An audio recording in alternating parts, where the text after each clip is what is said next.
ഇന്ന് രാവിലെ തന്നെ മാറ്റിയൊരുങ്ങി എങ്ങോട്ടാന്നല്ലേ പറഞ്ഞു തരട്ടോ. നമ്മളെ മുക്കം മുനിസിപ്പാലിറ്റിയിലെ നീലേശ്വരം സ്കൂളിൽ നിന്നാണ് റിസൾട്ട് അറിയുന്നത്. അപ്പോൾ ഞാൻ വിചാരിച്ച് രാവിലെ തന്നെ അവിടെ പോയാൽ റിസൾട്ട് അറിയാമെന്ന് വിചാരിച്ചിട്ട് വേറെ വയ്യില്ല. അപ്പോൾ കുടുംബക്കാരും ഫ്രണ്ടും അയൽവാസികളും നാട്ടുകാരും ഒക്കെ ഇതിന് പങ്കെടുക്കുന്നതും കൊണ്ട് ഓരോതൊക്കെ ഒന്ന് അറിയാമെന്ന് വിചാരിച്ചിട്ടാണ്. ഇന്ന് വരെ എനിക്ക് വോട്ടിനെ പറ്റിയോ വോട്ടിൽ ആരാ വിജയിച്ചതെന്ന് നോക്കാത്തൊരു വ്യക്തിയായിരുന്നു ഞാൻ. ഒരു പക്ഷെ ആര് വിജയിച്ചാലും കുഴപ്പമില്ല, ഇപ്പോഴും കുഴപ്പമൊന്നുമില്ല. പക്ഷേ എന്താണെന്നൊന്ന് അറിയാനുള്ളൊരു തിടുക്കം കൊണ്ട് മണ്ടിയതായിരുന്നു അവിടെ. കാരണം രാവിലെ തന്നെ അറിയാനുള്ള ഒരു ഇതാണ്. കാരണം എനിക്ക് ഇതിനെപ്പറ്റി അറിയില്ലല്ലോ. ഞാനിതുവരെ ഈ വോട്ടിനെ പറ്റി അന്വേഷിക്കാനോ രാഷ്ട്രീയപരമായിട്ടോ എനിക്ക് വലിയ താല്പര്യമില്ല. ഏത് പാർട്ടിയാണെങ്കിലും നല്ല ആൾ എന്നുള്ള ഇതിൽ കൊടുക്കുന്ന ഒരു വ്യക്തിയാണ് ഞാൻ. അതുകൊണ്ട് തന്നെ ഞാനങ്ങനെ നോക്കാറില്ലായിരുന്നു. പക്ഷേ അതുകൊണ്ട് തന്നെ എനിക്കറിയില്ല ഇതിനെപ്പറ്റി. ഞാൻ വിചാരിച്ചു രാവിലെ തന്നെ അവിടെ വന്നാൽ നമ്മൾ പെട്ടെന്ന് ഫുട്ബോളൊക്കെ കളിക്കുന്ന മാതിരി പെട്ടെന്ന് അറിയുമെന്ന് വിചാരിച്ചു. പക്ഷേ നമ്മളത് 34 ഏറ്റവും ലാസ്റ്റത്തെ നമ്പർ ആയതുകൊണ്ട് തന്നെ വൈകുന്നേരം ആവും എന്നുള്ള സത്യം പിന്നെ ഞാൻ അവിടെ എത്തിയപ്പോഴാണ് അറിഞ്ഞത്. എന്നാലും കുറച്ച് നേരം സ്പീഡ് കൂടുമെന്ന് വിചാരിച്ച് കുറച്ച് നേരം അവിടെ നിന്നിട്ട് നിന്ന് നോക്കിട്ടോ. ഹസ്ബൻഡിൻ്റെ ഫ്രണ്ട്സുകൾ ഒരുപാടുണ്ടായതുകൊണ്ട് തന്നെ ഗ്രൗണ്ടിലേക്ക് പോകാൻ പറ്റിയിട്ടില്ല. ഞാൻ പുറത്തുനിന്ന് നോക്കി കുത്തിരുന്നതായിരുന്നു. എന്നാലും അവിടെ 5 മിനിറ്റ് നിന്നത് മക്കളെ കണ്ണ് പൊത്തിയിട്ടാട്ടോ. കാരണം പീപ്പിളി ഐസ്ക്രീം കാര്യങ്ങളൊക്കെ വിൽക്കുന്നത് കണ്ടിട്ട് അവർക്കൊക്കെ അത് വേണം കേട്ടോ. ഏതാനും കണ്ണ് പൊത്തി 5 മിനിറ്റ് അവിടെ നിന്നിട്ടുണ്ടെങ്കിലും LDF UDF BJP ഇങ്ങനെ വിജയങ്ങൾ ഒരുപാട് പ്രകടനങ്ങളും കാര്യങ്ങളും ആയിട്ട് നാട്ടുകാരും വീട്ടുകാരും ചുറ്റുപാടുള്ളവരൊക്കെ നടക്കുന്നത് കണ്ടിട്ടോ.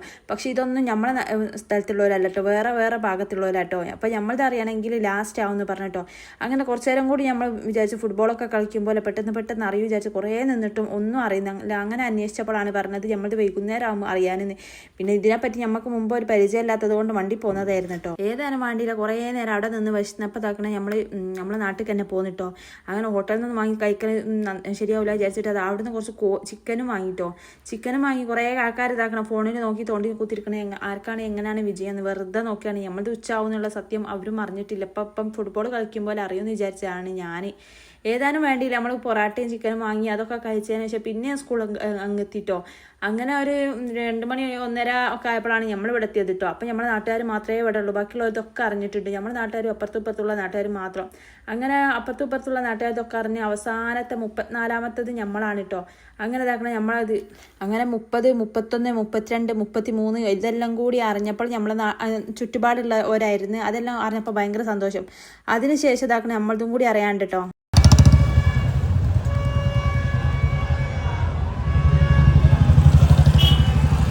ഏതായാലും സാധാരണ പോലെ ആയിരുന്നില്ല ഈ പ്രാവശ്യത്തെന്ന് വെച്ചാൽ ഒരുപാട് പിന്നെ നമ്മൾ വാർഡുകൾ തമ്മിൽ പരസ്പരം മാറിയിട്ടുണ്ടായിരുന്നു. അതുകൊണ്ട് തന്നെ കുറേ LDFകാർ അങ്ങോട്ടും ഒക്കെ ആയി മാറിയിട്ടുണ്ട്. അതുകൊണ്ട് തന്നെ പാർട്ടിക്കാർക്ക് ഭയങ്കര ഒരു പേടിയും സംശയവും കാര്യവും കണ്ടായി. നമ്മളെ 3 പാർട്ടി നമുക്ക് വേണ്ടപ്പെട്ടവർ തന്നെ ആയിരുന്നു. അതുകൊണ്ട് തന്നെ ഭയങ്കര ആകാംക്ഷയും ഉണ്ടായിരുന്നു കേട്ടോ. അങ്ങനെ എല്ലാവരും പ്രതീക്ഷയോടെ കാത്തിരുന്ന ആ ഒരു സമയം വന്നെത്തി. നമ്മളെ 34ാം വാർഡിൻ്റെ ഇതും കൂടി അറിഞ്ഞിട്ടോ. അതായിരുന്നു നമ്മളിത് ലാസ്റ്റ്